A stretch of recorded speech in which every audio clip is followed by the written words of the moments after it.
Hare Krishna. It's my great honor and pleasure to be with all of you this evening.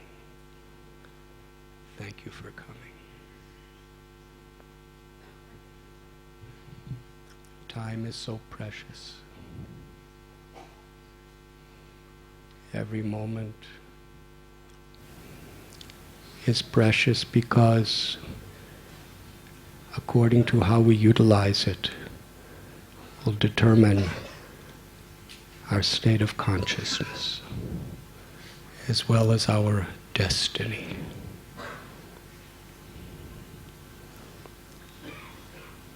Moment to moment choices.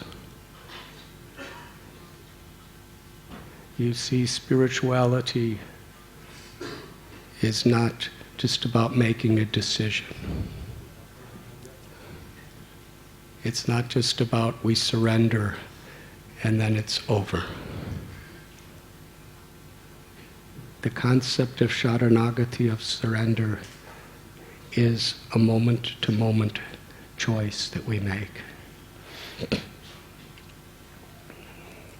Just like when a person goes to college, you may decide to get a PhD, and you might be determined to get a PhD, which many of you are doing.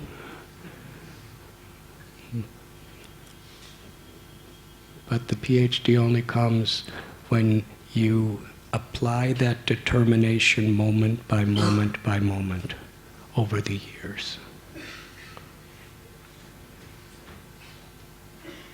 Chanakya Pandit said, a moment lost cannot be bought back, even with all the wealth of the world.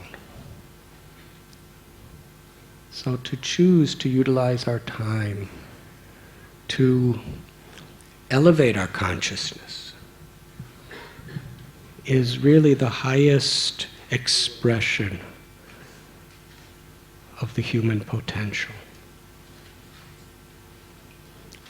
And the power of sound is the greatest means for transformation. This is the topic for tonight.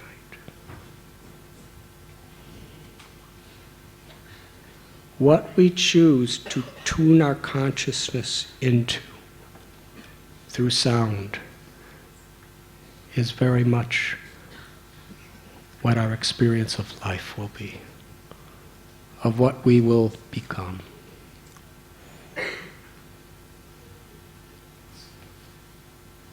According to the Vedic literatures, Tene Brahma Hridaya Adakavaye Muyanti At Surya, that creation was inaugurated through sound. It is sound vibration that actually begins the whole process of the evolution of the universe. From the subtlemost element of the Atma, the soul, to the ego, the intelligence, the mind, earth, water, fire, air, and space. It is all activated by time. The Vedic literature explains the whole potential of material energy. It is in a stagnant state. And then Karanadakshaya Vishnu, Mahavishnu, he glances upon that and impregnates material energy with all living beings or spirit souls. But then those spirit souls are all like dormant seeds. And the whole mahatattva, or potential of material energy, is existing. But then Krishna tells in Gita, time I am. Then through time, the gunas, the three modes of nature, are activated. And from that, the whole creation, not only does it begin, but it is sustained by that. Time is so powerful, yet so subtle. If we really think about it, it's incredible. Can you see time? Can you touch it, taste it, smell it? Can you hear it? Time is so subtle. It's beyond our thoughts. It's beyond our senses. But yet, so powerful. Time is going to make every mountain into powder. It's going to dry up the ocean. It's going to burn out the sun. It's going to make the Earth planet into dust. And it's all happening. It's all in the process. And that whole power is activated by sound.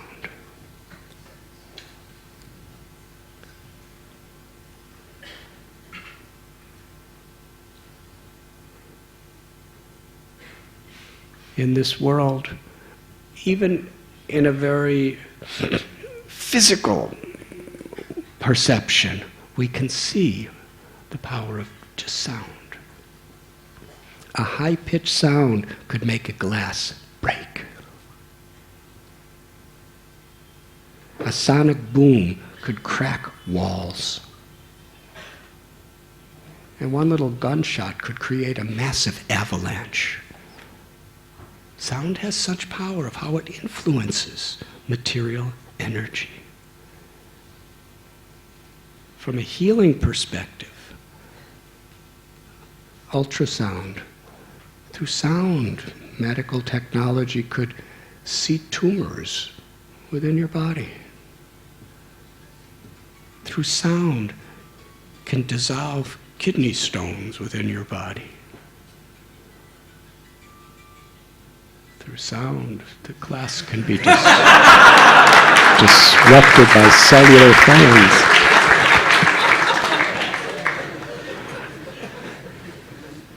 Thank you, that was the best part of the class.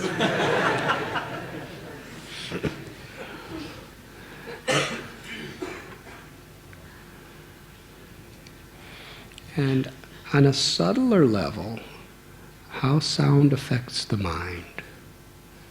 Because really a thought is a sound.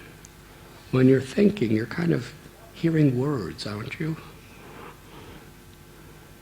Thoughts are very, very subtle sound vibrations. And that sound vibration within our mind can make us totally depressed or totally elated. Could make us angry or forgiving. Could make us greedy or generous. It's all thinking.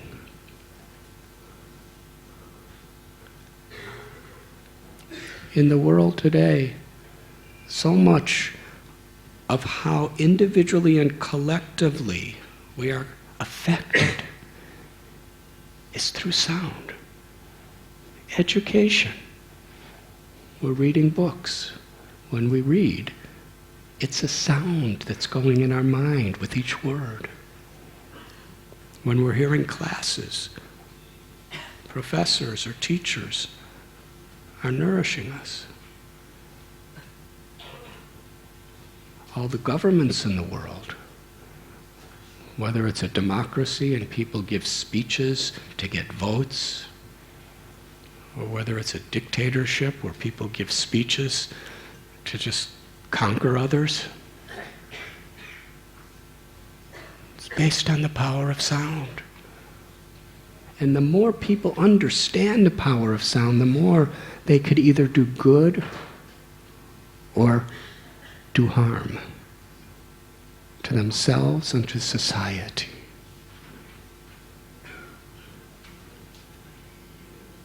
Knowledge is power. If we misuse it, it could have terrible effects. If we use it properly, it could be very beneficial. Music. how music affects people's minds, how it affects the society to think in common ways, and oftentimes how it affects our heart. Music has such a power to awaken various emotions. Some music, when it's singing about the injustices taking place, it makes us angry and ready to revolt and even lay down our lives for a higher cause, whether it's speeches, music. Other music makes us really passionate, sexually passionate. Other music makes us very peaceful. Other music makes us cry. Sound is so powerful of how it affects our lives. And all of the great saints throughout all the great traditions of the world have told us that the most direct way of transforming our consciousness to the spiritual platform is through the power of sound.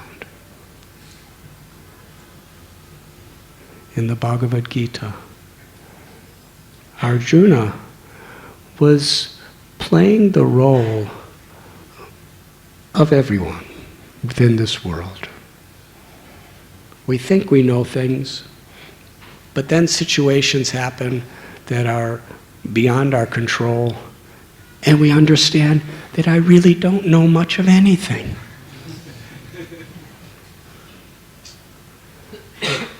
You see, the sufferings of this world, they have, if we are intelligent, they humble us so that we really take shelter of a higher power. But if we're not so intelligent, then the sufferings in this world just make us more arrogant to just fight against.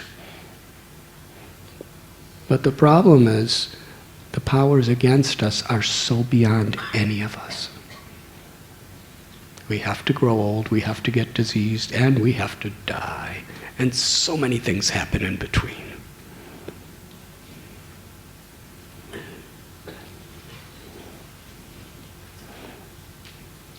Arjuna was in a situation that was beyond his control.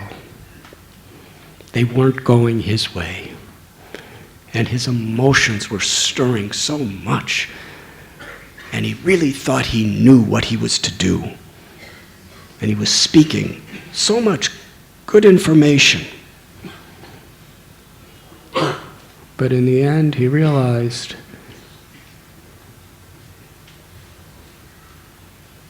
it wasn't enough. He fell into great confusion. Karponya doso bahata svabhava. And then he turned to Krishna and said, I am confused about my duty. I do not know what is to be done and what is not to be done. I've lost my composure. Please instruct me. Krishna, up until now I've just been talking with you and joking with you and treating you like a friend and all of that, and that was nice and it was wonderful. But now I'm really in an emergency situation and I need your help. Now I'm your disciple, you're my guru, please help me.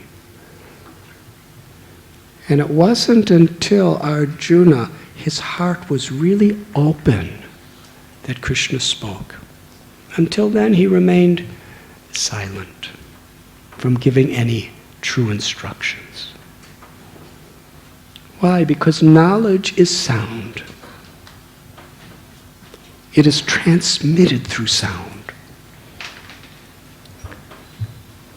And just like even nourishing food, if we have no hunger, we don't have the power to digest it. And if we don't digest it, the nutrients really do not benefit us. They just come in and go out. Yes, with food they come in through our mouth and they go out from another part.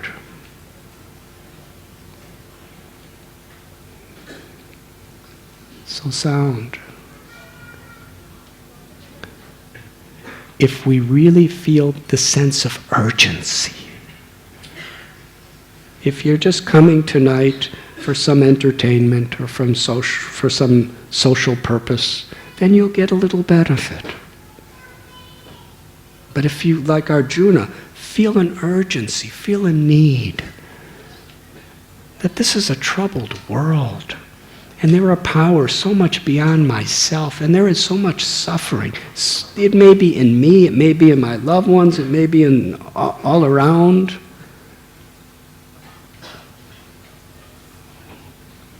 Unless we really ask these questions and have a need to discover the answers. Who am I? Why is there suffering? What is death? Who is God? What is my relationship? What is my real relationship with the environment, material nature? What is my relationship with other people? When we feel that there's an urgency to understand these things, there's a hunger of the heart. Then when we receive the power of the sound of transcendental knowledge, it comes in our ear, but it doesn't go out the other ear. It comes into our heart. And it transforms our heart. And how does that transformation take place?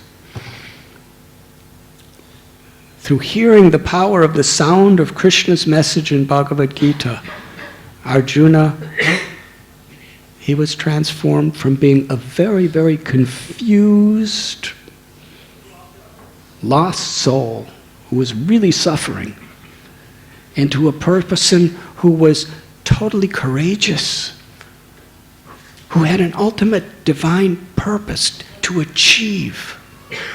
And that purpose was love. That purpose was compassion. That purpose was to be an instrument of Krishna's grace.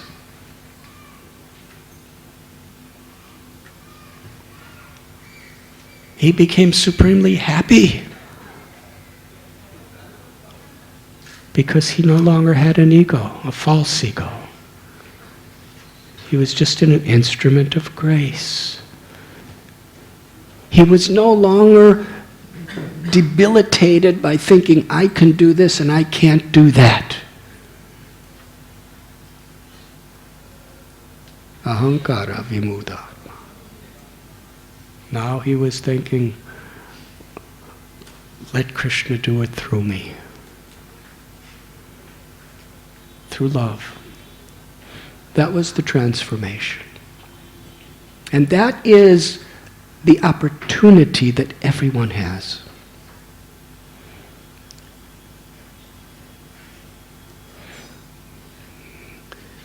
The true self is Satchit Ananda.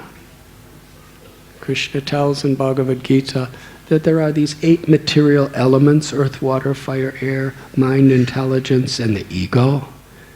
And beyond that is the spiritual energy. The living force, the soul, that is our true self. And that soul is Najayate Mriyate Vakadachit. It has no birth and it has no death. Its nature is, it is everlasting.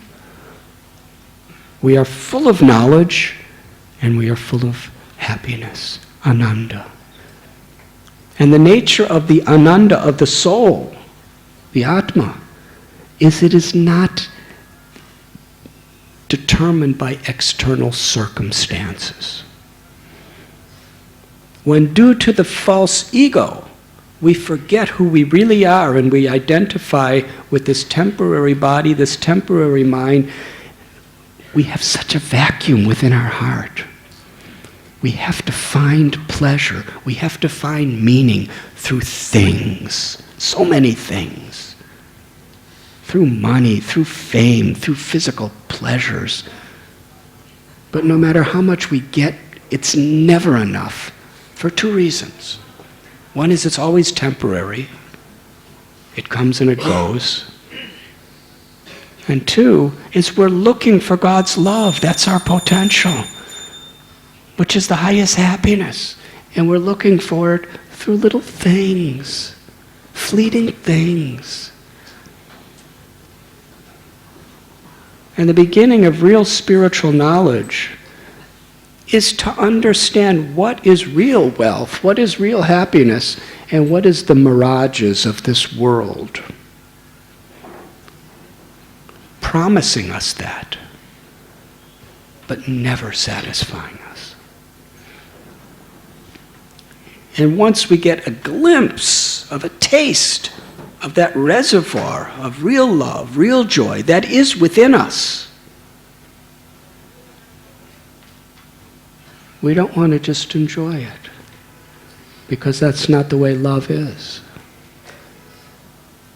When we love God, when we love Krishna, we love everyone, and we want to share it. Not in an arrogant, sectarian way, but with real compassion, with real concern. That state of consciousness is what every living being is looking for.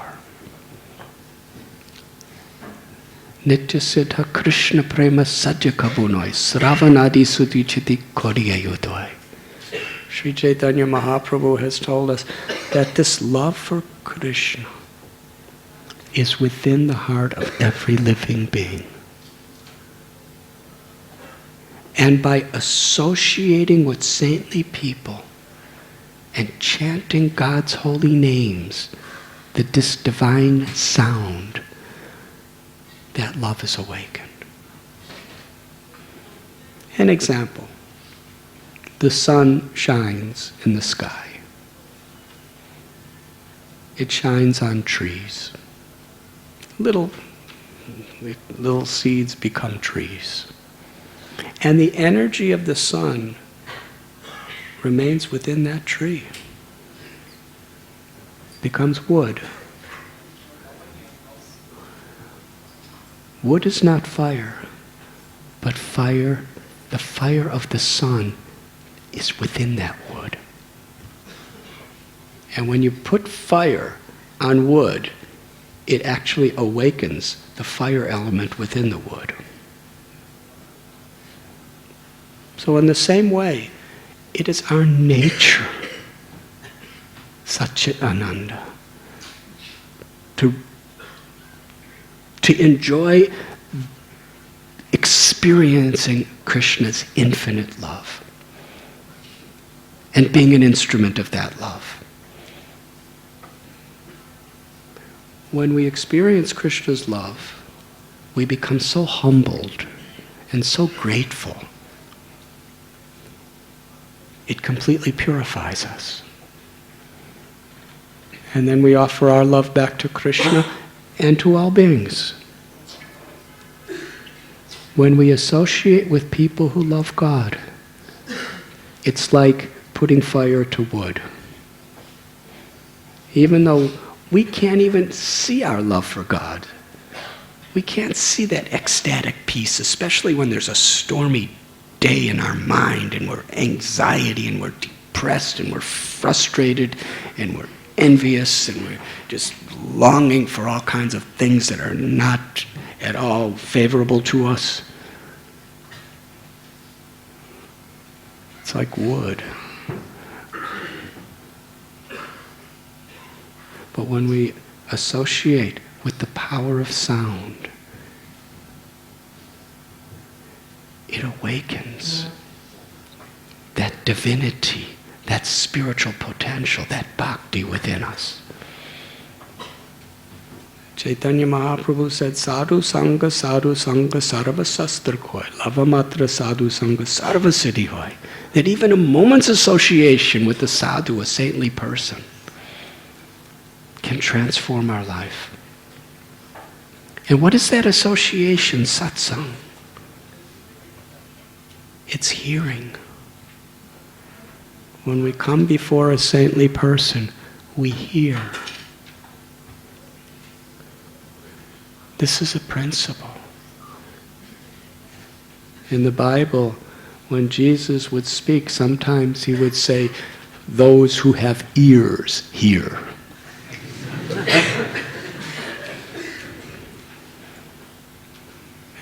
And whatever we see in Christianity is based on his words. Not only his words, but his life. And how do we know about his life? By other people writing it down. That's sound. Krishna spoke the Bhagavad Gita. Those are his words. And his life was such a transcendental inspiration. Vyasadeva wrote down his life in Srimad Bhagavatam. That's the power of sound. And when we associate with people who love God, they will speak God's message. This is the principle of parampara, or disciplic succession. Tene Brahma Hridaya Adakavye. Krishna spoke to Brahma. He just spoke a little. But that little that he spoke awakened so much from within him, his potential to know God, to love God. And through sound, he created the material, physical, subtle universe. But through sound, he informed us forever what the whole purpose of the universe is. Because the universe is a very complex machine, wouldn't you say? The sun is rising and the moon is waxing and waning, and the oceans and the rain and the clouds and the earth. And who could create a machine like the universe? It's unbelievable. Things are so big. There's Himalayan mountains. How big is the sun? It's immense. 1,000,000 times bigger than the earth, I think. It's gigantic, so big. But yet, even though those such enormous planets, mountains, oceans, everything's composed of particles that are so tiny they're inconceivably small. Molecules, atoms, neutrons, electrons. And then there's energies in between those. Nobody could see them. We just could see some things, and by the way those things are moving or affected, we can understand there's something subtler making it do that, and then we have to speculate so many ways. It's inconceivable. Bigger than the biggest, smaller than the smallest, everywhere.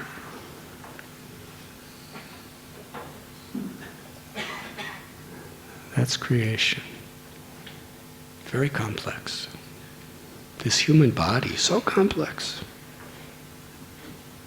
Every time medical scientists cure one disease, some other one comes. We have to keep trying to cure them, but it's the nature of the world. Every time we create peace after a war, I think after World War I it was called the war that ends all wars. But then a few years later there was World War II. And it was worse. And then after that there was the League of Nations and the United Nations, and we forming this so that there will be no more wars.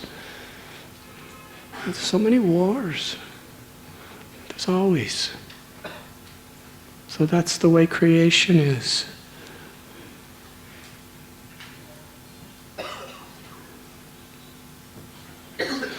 But when we associate with sadhus, with saintly people, it actually awakens within us the true qualities.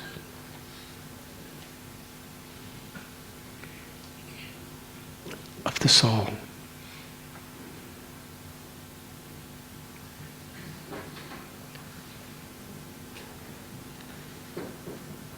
Because sadhus speak. God's message through the disciplic succession has come down through the ages. And in this extremely complicated universe, there's an instruction guide.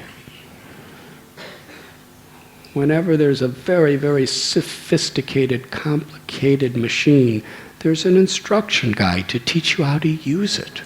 Otherwise, it will not serve its purpose. I'll give you an example. When one of our brahmachari computer experts come to my room, they're just like, and I'm like, what they know how to do with that computer. And for me, it's like, and every couple of days I have to say, what's happening? And they come and go, because they know how to use it, yes? They can do thousands of things. I can, with their help, I could send an email.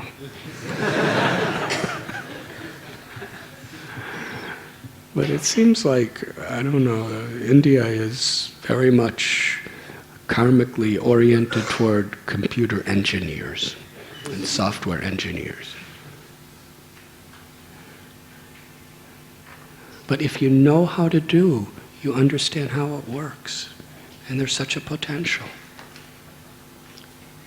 So material scientists, through their understanding deeper and deeper and deeper, how the subtler and grosser elements are interacting with each other, they can create all this incredible technology. But how are they learning it all? The basis of it is sound. They're learning from each other. They're reading, they're studying, their minds are thinking. It's all sound. But the parampara is the creator. Janmadya Shayataha, the absolute truth, the supreme Lord. With creation, teaches its purpose and how to live within this creation in such a way that we can get the maximum benefit. And we can give the maximum benefit.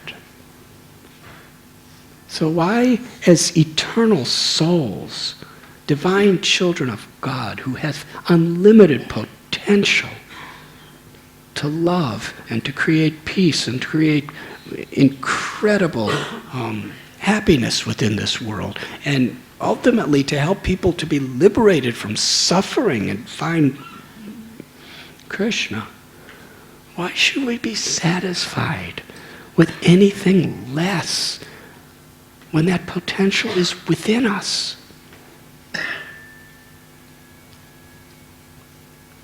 We get so caught up in the whirlwind of mental energy, and people are so in that flurry of passion and ego, we just lose touch with what we really want.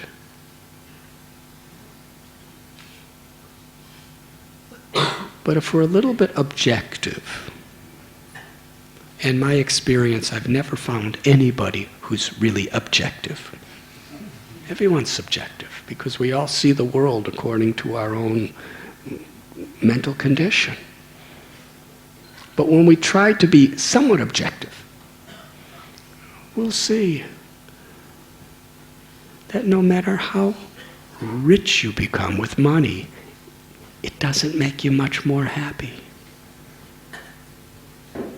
The same depressions, the same frustrations, the same arrogance, the same challenges are for everybody. Whether you're a billionaire or whether you're a brahmachari in the ashram, sleeping on the floor. The simpler we can find our happiness in simple things, the happier we become. And I've seen it. I've seen extremely wealthy people who are really happy. But why are they really happy? Because what happens with the stock market and what happens with the labor unions and everything else going on doesn't really affect them so much because their happiness is from simple things. Simple things like loving relationships. Simple things like taking prasad.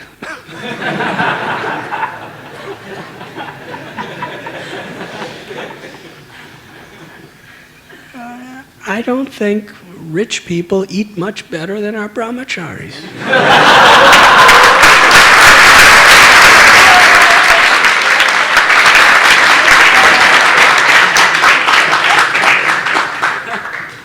But the difference is our brahmacharis probably enjoy some rice and dal more than other people, with the most highly paid chefs preparing various exotic preparations for them.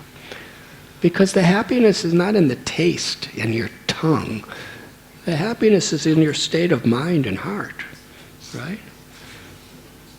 How many of you have been really upset and miserable, and then you eat your favorite thing? Did that make you ecstatic? It's like...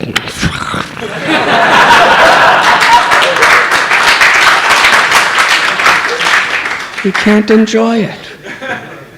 Huh? Or what to speak if you're totally nauseous and someone gives you your favorite preparation. Just the smell of it makes you vomit. I'm sorry to be so graphic. But that's the way it is. So what is happiness? It's not just the thing. There's so much advertisement and propagation about sex life being such a big, great thing. For having beautiful children and raising them to be virtuous lovers of God. Krishna says, I am that sex. It's a great thing. But all this publicity and all this propagation and all the movies and cinemas and magazines and internet stuff just to incite people's desires. But where does it give anyone any real happiness? Love gives people happiness, not just these physical sensations.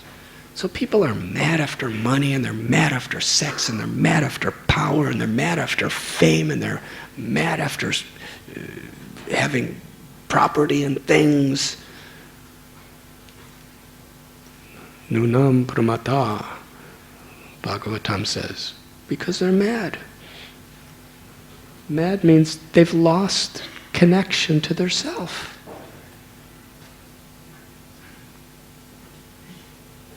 And what they're looking for, they can't find because it's in the wrong direction.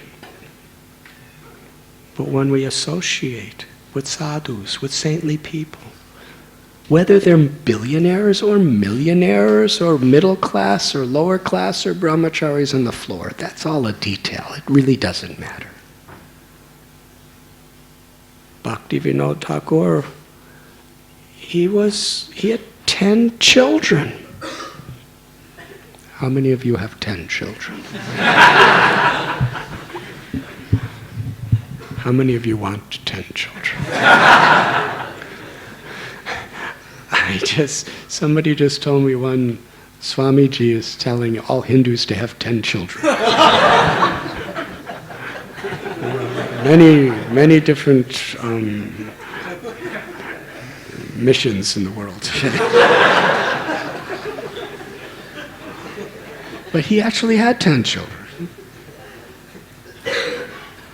And he had so many properties. He had a property in Puri, he had a property in Calcutta, he had a property in Godramdweep of Navadweep, he had other properties too. In Odisha, in Bengal. He had a property at Radha Kund and Brajbhumi Vrindavan. But he was really happy. He was a magistrate in the British court system. He was a wealthy person with tremendous political power. But he was happy, not with those things. He utilized all those things for the upliftment of others. His happiness was eating a paratha that was offered to Krishna. His happiness was chanting the holy names of the Lord. Hare Krishna, Hare Krishna, Krishna Krishna, Hare Hare, Hare Ram, Ram Ram, Hare Hare. His happiness was in reading Srimad Bhagavatam and in speaking the message of Srimad Bhagavatam according to time, place, and circumstance, and according to people, to elevate them, to bring them closer to Krishna. His happiness was in serving. He wrote, where there's the greatest need, there's the greatest opportunity to serve. He also wrote, the difficulties and pains that I endure in serving you, my Lord, are the greatest pleasures to my heart. That's a very simple consciousness. That means his happiness is in what everyone has. The opportunity to hear, to chant, to develop loving friendships with like-minded devotees, and to serve. And in every situation we can serve. Whether it's big service or small service by material sense is not important. What's important is the love in which we serve, the sincerity. So Bhaktivinoda Thakur was such a person, and his wife Bhagavati was in the same state of consciousness as him. She raised all those 10 children. And every one of those children were Paramhamsas. They were all saints because of the example of the mother and father. And a person who used to come and sometimes live in a little hut on the property of Bhaktivinoda was Gaur-Kishore Das Babaji. He had nothing. He was a Babaji. He had no wife, he had no family, he had no children. His only clothes were just a little kopan, a little loincloth that he wore. What he ate, just anything. Vegetarian, of course. He really didn't, But he just loved to chant the names of God. And he loved to hear the wisdom of Bhaktivinoda Thakur. So they were, either one, they were happy with the simple things in life. Bhagavad Gita is teaching Arjuna to be happy with the simple things in life. And with that state of consciousness to perform one's duty. Whether one's a warrior or a politician, whether one's a scientist or an engineer or in business, those are all details. If we're happy with the simple things, loving devotional service to the Lord, and relationships based on that, then we utilize what we have with love. Otherwise, we are exploited by the very things we have, because we become so attached to them. And then their condition becomes our whole state of reality. Yes? It's like Srila Prabhupada gave an example. He was driving in a car. Somebody was driving him. And he saw somebody crash into somebody else. It wasn't a bad crash. It was just a scratch.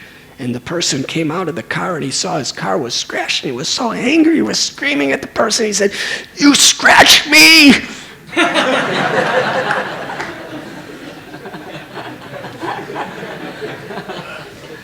And he was really totally out of control. "You scratched me!" And he was about to beat the person and fight the person, and Prabhupada was watching. Thinking, he thinks he's the car.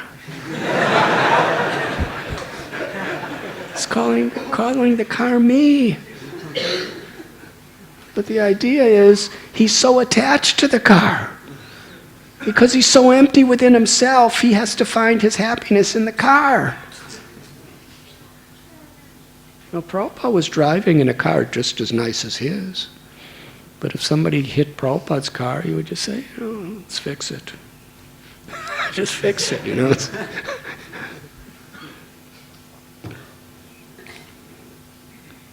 And when Srila Prabhupada was in his last days and his body was emaciated, Bhakti Damodar Maharaj, who was a great PhD scientist, he came and saw Prabhupada and said, he didn't say anything, but he was really broken-hearted to see his guru in such a physically ill state. And Prabhupada smiled. Prabhupada laughed. He said, "You are a scientist. You require evidence. I've been telling you all along that we're not these bodies. Well, you see, I'm still the same me, and I'm still just as happy, even though my body's like this."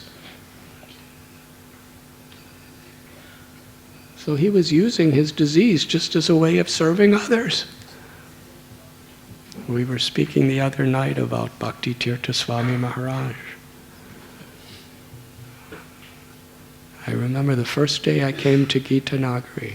Brajalila Devi is here, one of his dearmost disciples. She called me and told me that Bhakti Swami only had 3 days more to live, the doctor said. And he was requesting for me to come to visit him. So I immediately, canceled whatever I was supposed to do and came. I was at a festival. There was a couple hundred people. And the main day of the festival, I was supposed to give a lecture in the afternoon. And in the morning I said, "I can't give the lecture this afternoon because I have to go." So the organizer of the festival, he said, "Well, all these people are here, they came so far. Why don't you give a morning talk and then go?" So I said, "Okay." So I gave the morning talk, then I said, "I have to go." And then the organizer came. And about 100 people came. Like a 6-hour drive. And there were these people all in his room. And he was talking to them. And I just couldn't believe what I was seeing. It was actually incredible. It was unbelievable. It was astonishing. Would you like to hear? People were totally transformed just by looking at him and by everything he spoke. Pin drop silence. Everyone was weeping with gratitude, receiving the words he was speaking.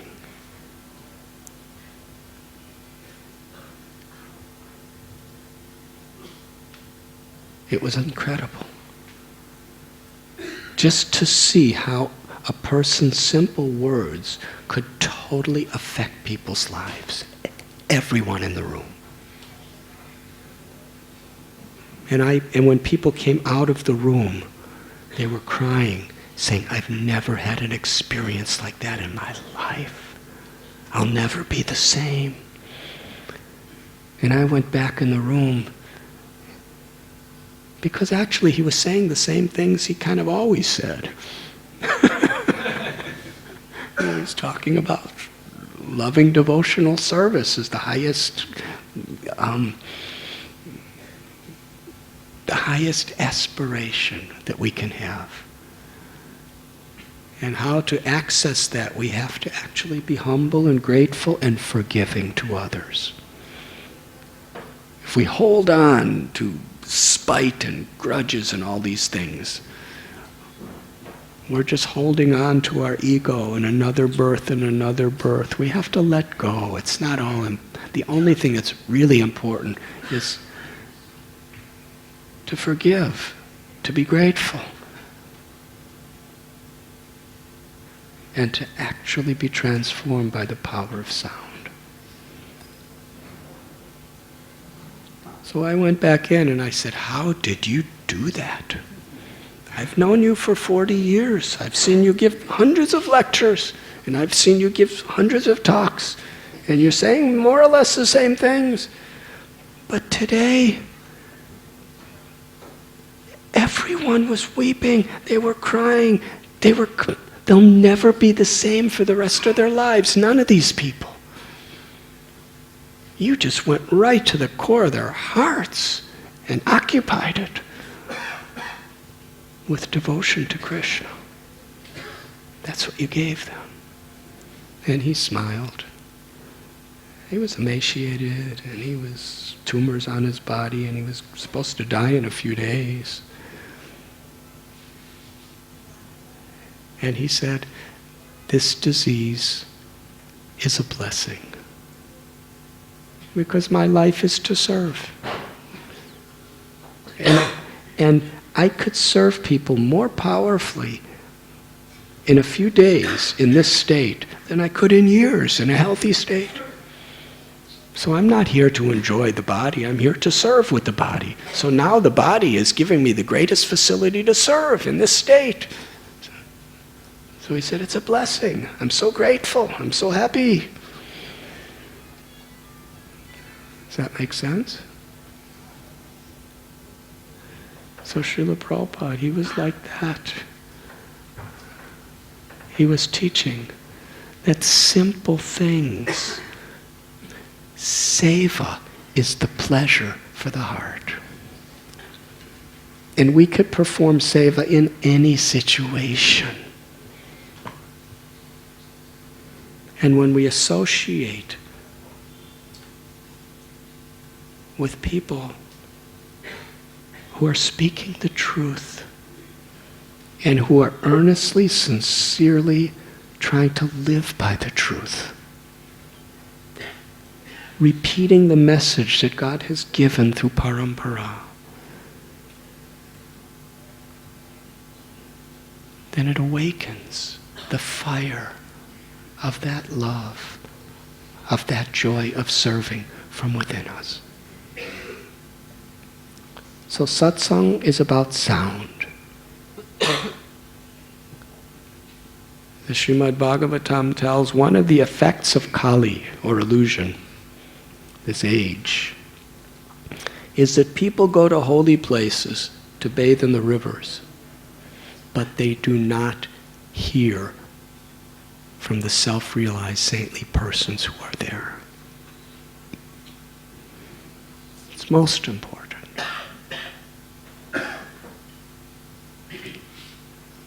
What we hear and who we hear from can make us completely illusioned or completely enlightened. Can make us a terrorist or can make us a compassionate instrument of God's love. That is satsang. To hear from the saints, from the sadhus.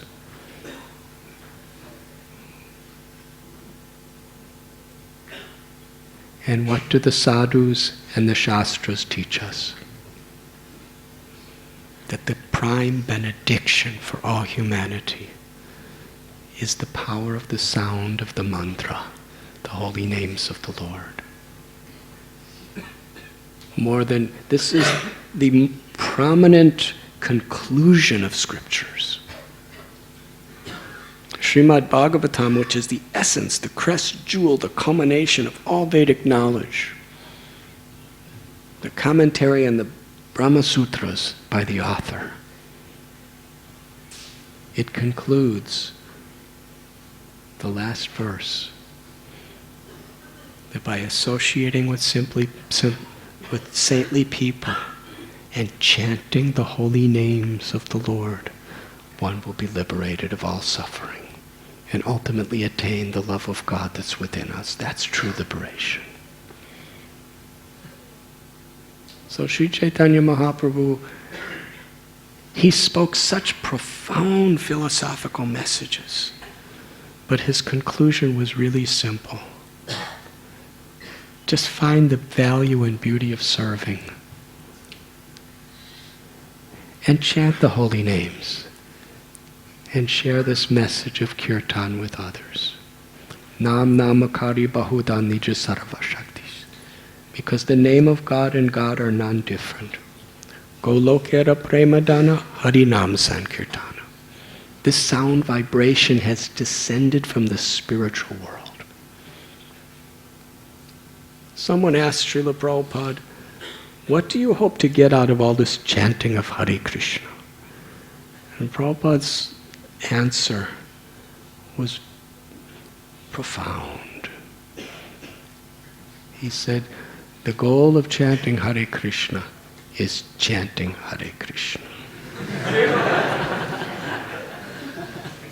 Because now we're chanting Hare Krishna, Cheto Darapana Marajanam, to clear the mirror of the mind from all the dust of all of our illusions and false attachments and our worries and our troubles.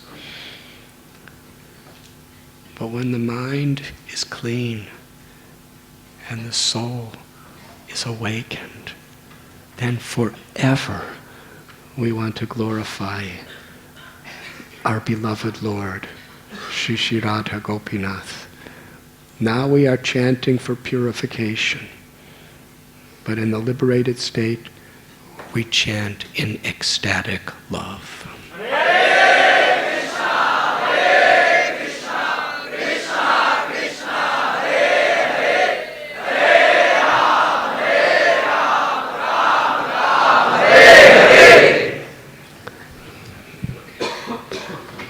That is the power of sound.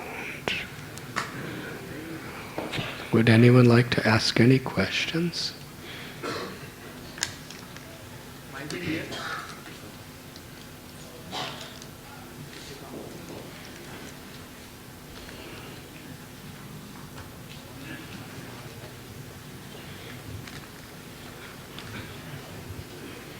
Baladev Prabhu, you can choose who's going to ask the questions.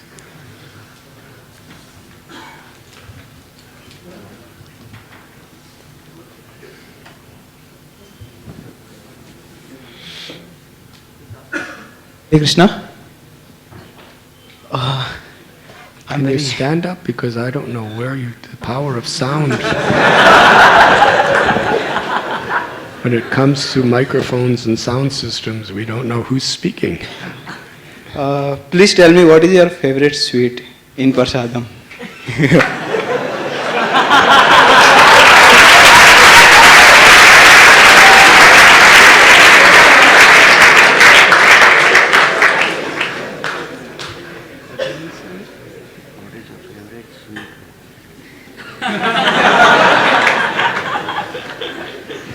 My favorite sweet? Yeah, in Prasad. Huh? In Prasad. In Prasad. Yeah.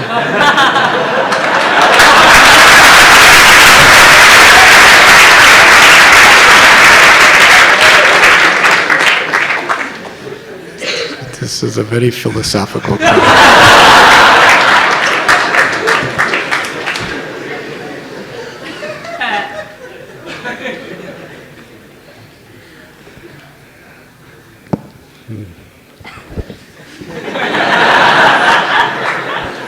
In Sanskrit, the word sweet is madhuram. So, if I really think about that question, I would say this, my favorite sweet is the Hare Krishna mantra.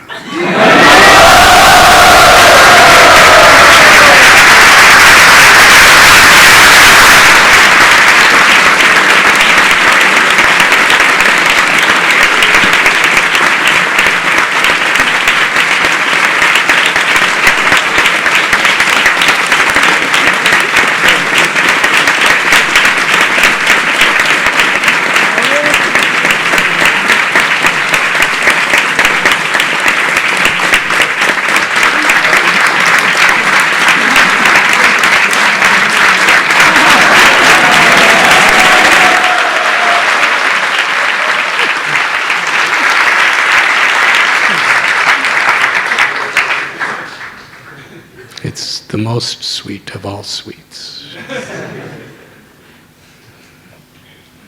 Because it gives the greatest flavor to the heart. And it doesn't give high blood sugar.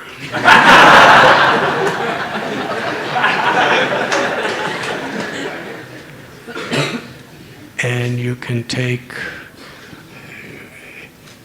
it all day long and never get sick. You become very ecstatic. So the Hare Krishna mantra is the sweetest of all sweets. Because prema, loving devotional service, is the sweetest of all sweets.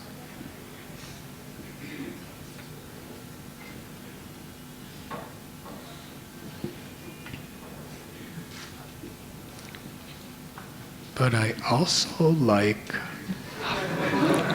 halava.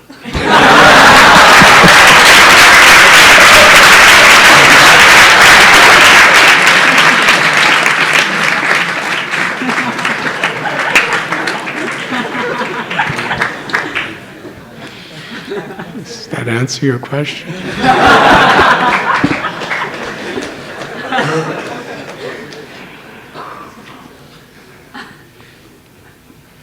Those who want to ask question can just raise their hands.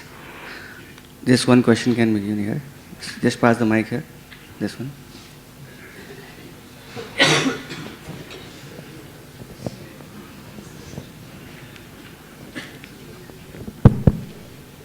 Hare Krishna Maharaj. Maharaj, you have always emphasized the relationship between devotees and the loving exchanges between the devotees.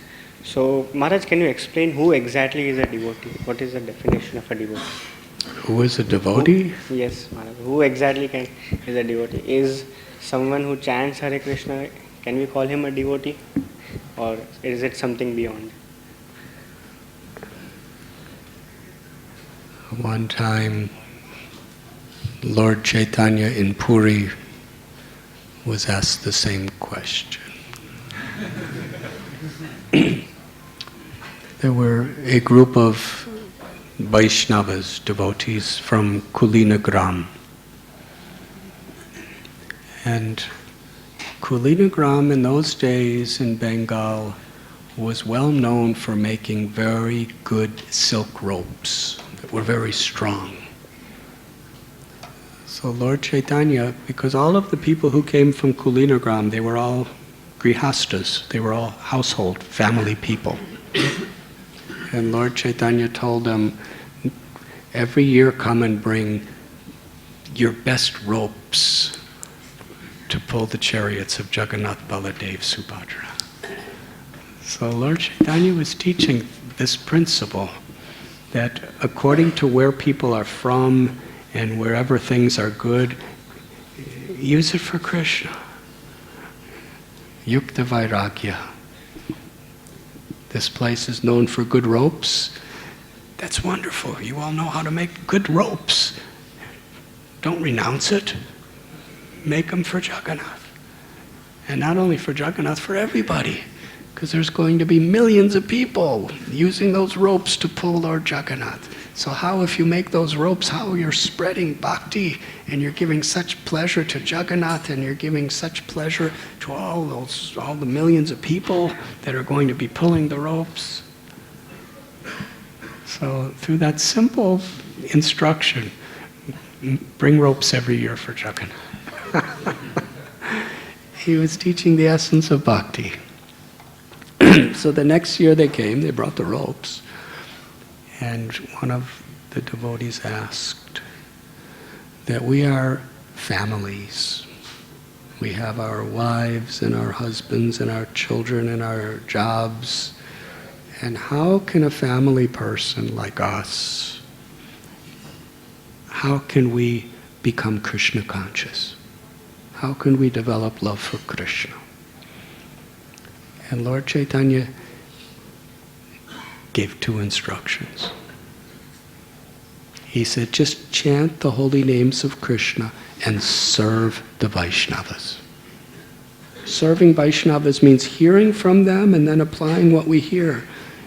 Hearing from Vaishnavas, enlightening Vaishnavas, and any other type of service. And service is with care, with concern for the body, mind, and soul.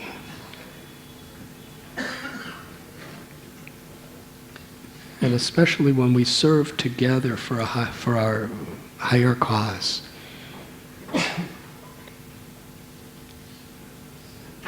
So they asked a question, how do we know who's a real Vaishnava? And Lord Chaitanya said,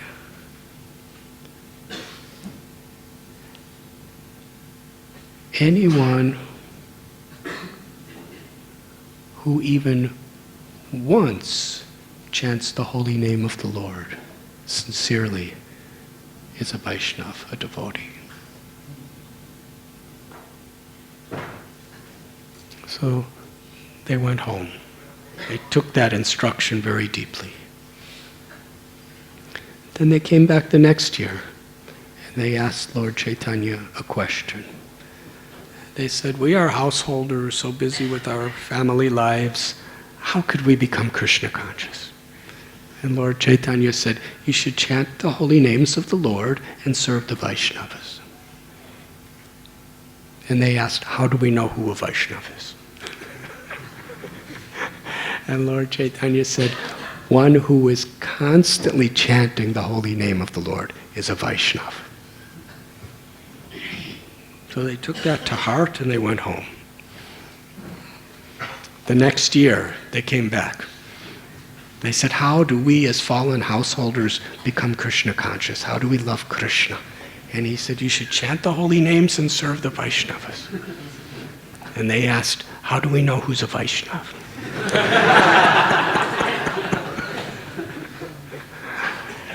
And Lord Chaitanya said, anyone who, even upon seeing the people who see them, will start to chant the holy names, that is a Vaishnava. So in other words, there's different levels of devotees. So one who has faith in the personal conception of God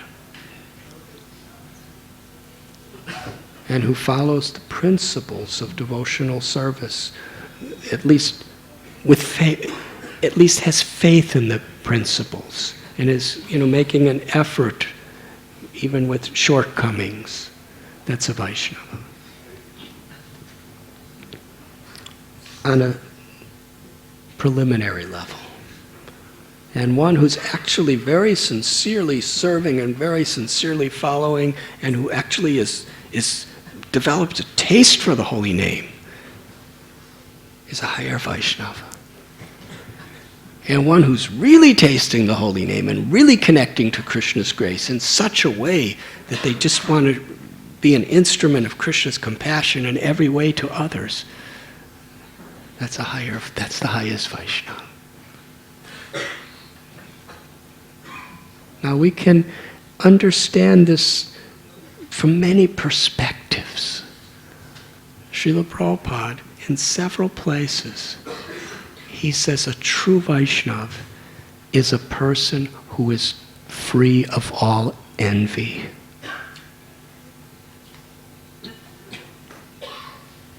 Now we can understand, in a preliminary state, people could be Vaishnavas, but the Srimad Bhagavatam also tells that there are devotees in the mode of ignorance, devotees in the mode of passion, devotees in the mode of goodness, and devotees in the transcendental state.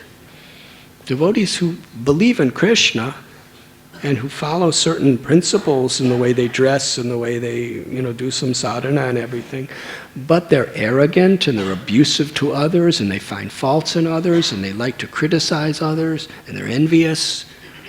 They're devotees, but in the mode of ignorance. And those who are devotees who really want results to their actions. They want, wealth, they want fame, they want recognition. But they're serving and they're performing their sadhana. They're devotees in the mode of passion. And devotees in the mode of goodness are those who are really serving without all of these selfish expectations. And one who's actually serving with love, who is free of envy, that's a true Vaishnava. So actually a Vaishnava is one who is without envy. Actually a Vaishnava is one who serves with love. One who's a true Vaishnava is one who has that higher taste, who loves Krishna. And the lower stages are people who are in the process of becoming true Vaishnavas. If they associate with advanced devotees and they have some humility, then even if we are in the mode of ignorance or passion, we could come to that highest stage by Krishna's grace. Srila Prabhupada said the main point is that we are actually sincere. We're not duplicitous. We don't have ulterior motives. We really want to become pure. Even if we're in a fallen state, we want to recognize people who are pure and respect people who are pure, and we want to see others make progress. And we're trying. So that sincere effort is what makes us really Vaishnavas. Does that answer your question? Gaur Gopal Prabhu, would you like to add anything?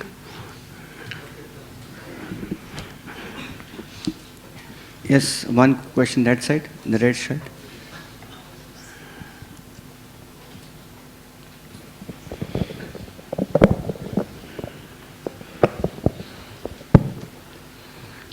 Swami, our life should be in such a way that it should not disturb the nature.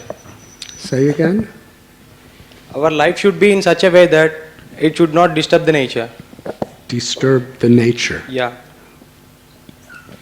If that is true, I will proceed. If I look into the world and contemplate for a while, I can conclude that only animals are the things which are not disturbing the nature. And this slowly. Only animals don't disturb the nature. Yeah, only animals are not disturbing the nature. Every human is disturbing the nature. The very beginning thought as a human will start disturbing the nature. Like as a human, I start to wearing clothes. The wearing clothes itself somehow disturb the nature. I start cultivating the land. That disturbs the nature. And eventually it goes on. Eventually it becomes, I start doing engineering. That disturbs the nature. Yes, it is. Yes, it is. So, actually, if we stick to our first statement that we are not supposed to disturb the nature, then I should start living like an animal. And what animals do, and one more thing what I have found is, animals do follow their instinct, like what they do, what they wanted to do. And they don't really try to control themselves. like how we are doing now. They don't need any temple, they don't need any guru, and they need nothing. They live happily out there. Then why we need all these things if you are living in that way? Why we need this temple? Why I wear this shirt? Why I do my engineering? Why I need to study everything? Why all this nonsense around me?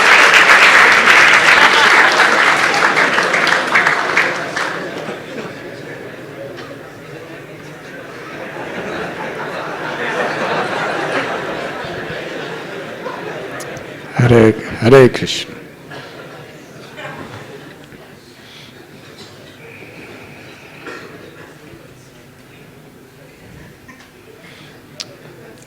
Actually, human life, atato brahma jigyasa. Human life is the opportunity to realize we're the eternal soul, we're not this body, and to awaken our love for God. Yes?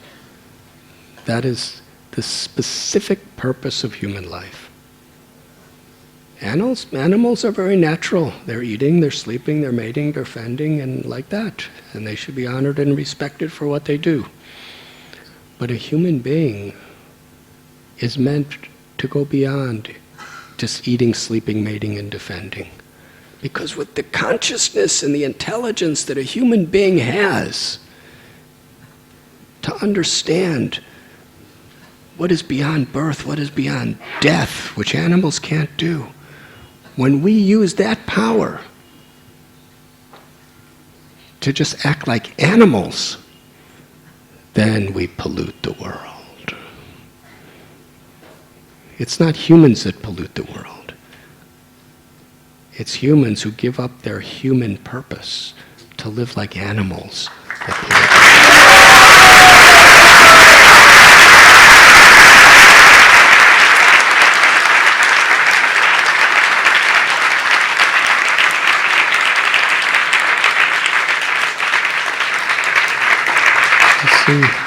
Animals don't pollute the world because they're just living naturally.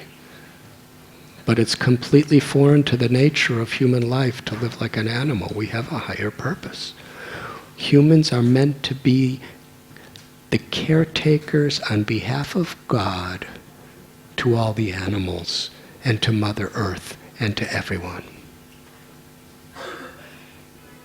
And Mother Earth, she's our mother. And she wants to see all the human beings live in her planet for our real purpose, to love Krishna. She's Bhumi. She's the pleasure potency of Narayan, who has manifested in this form of material nature, prakriti, in this world. Purusha prakriti.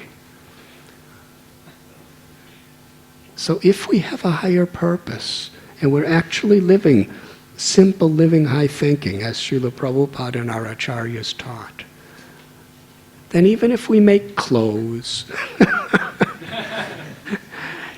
if we make the right kind of clothes for the right purpose, and we grow the right kind of food with the right purpose, where we're actually what we call at our eco-village, symbiotic biotechnology.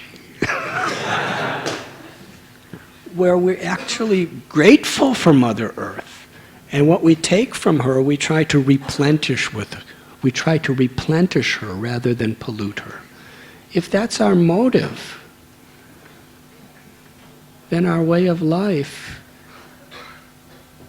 is not disturbing Mother Earth, it's actually giving pleasure to Mother Earth. The greatest thing that Mother Earth wants to see of us, because we're all her children, is that we're happy spiritually. So even if you're an engineer and you do a few things that are not exactly eco-friendly, we should try to be as eco-friendly as possible. It's sustainable, it's gratitude. But even if we're doing some things, just like even saints sometimes ride in cars and airplanes, and the exhaust is polluting the earth, right? but because they're doing it for a divine purpose, without selfishness. Mother Earth actually feels pleasure by that. Just like you may have a mother, and if you get sick, it disturbs her, but she loves you. If you're trying to get better, if you're trying to do well. So if we actually take our human life seriously and try to live in harmony, then even the little pollution things are pleasing to Mother Earth. But actually, as much as possible, we should live in harmony with the environment. That's an expression of our love for God, for Krishna. Does that answer your question? So please keep your clothes on.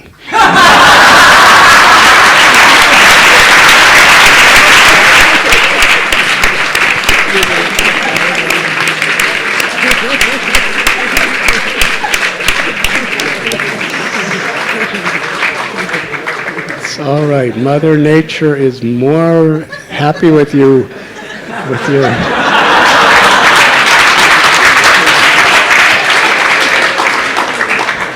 your natural clothes on than if you started running around without in Mumbai.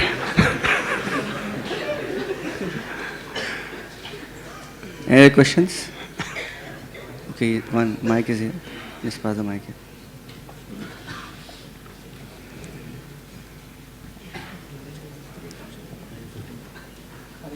Hare Krishna. Maharaj, as we have been told, Maha Mantra is the highest of all sound vibrations.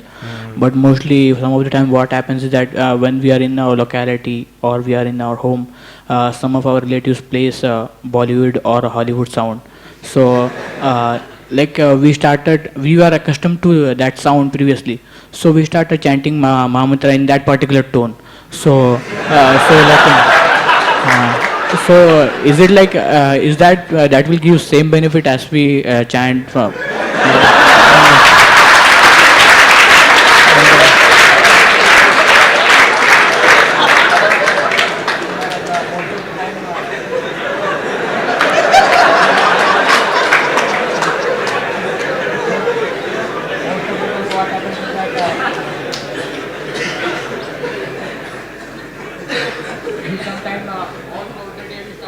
Mantra in that particular tone only. So how to stop that, and is it beneficial?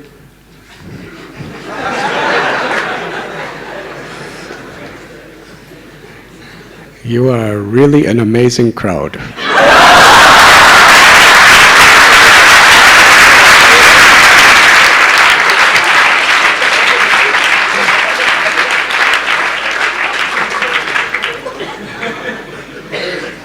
Lord Chaitanya said there are no hard and fast rules for chanting. So if you chant to those tunes, it's very good. But if you chant to the tunes that our great acharyas have chanted, it's far better.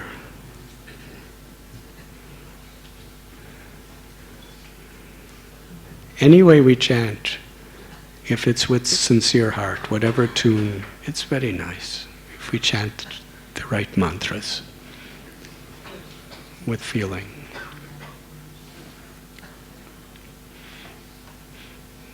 But when we chant following in the footsteps of the great acharyas, that really connects us in a much deeper way as we chant.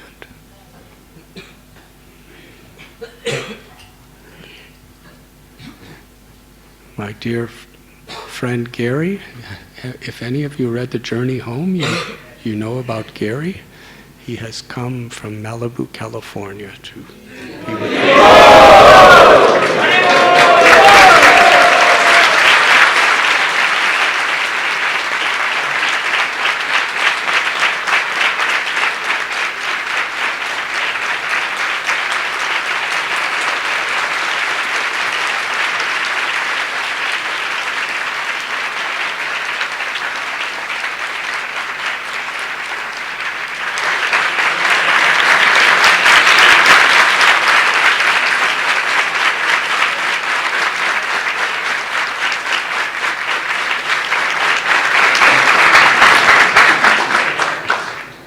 like to say something to these students, Gary?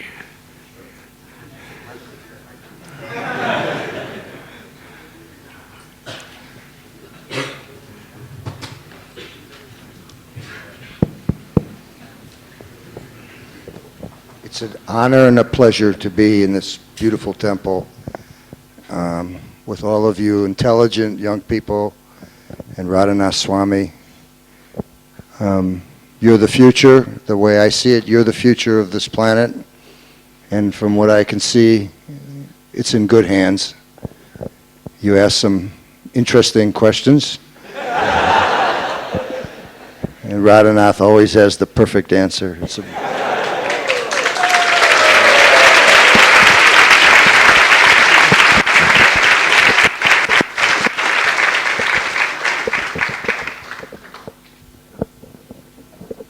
So, I didn't quite get it. How many of you have read Radhanath's book, The Journey Home? Ah, wonderful. I was listening to Radhanath speak about sound. I once asked Gary's mother. Huh? I asked Gary's mother if she liked. She said, "I read the book." I said, "Did you like it?"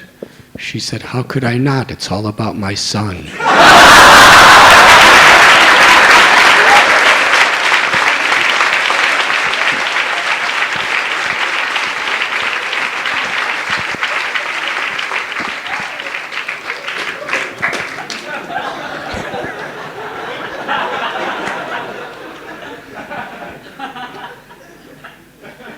My mother loves me. That's all I can say. Does anyone want to ask me anything at all? No. That's smart, because Radhanath could answer it much better. I listened to Radhanath speak tonight, and it made me think about what he said, that words, very powerful, more powerful than bullets. You know, listening to Radhanath speak, the words inspire us to become better, to become closer to God, to serve man. Listening to Hitler speak, he talked people into murdering millions of people. So words are very, very powerful. And I think we should all learn to think before we speak. I've heard it said that words are like arrows. Once you release them from your mouth, you can't retrieve them. And sometimes we wish we could, because we say stupid things. But Radhanath is right. The vibrations of sound and words. You know, in the Bible it says, in the beginning was the Word, and the Word was God. You know, and as he was saying, the words, sound, vibrations are what move everything in life. So, Hare Krishna.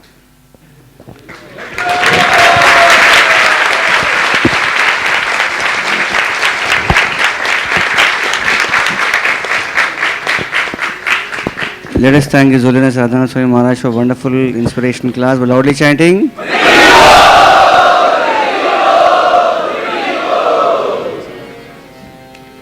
Hare Krishna, Hare Krishna, Krishna Krishna, Hare Hare, Hare Rama, Hare Rama, Rama Rama, Hare Hare.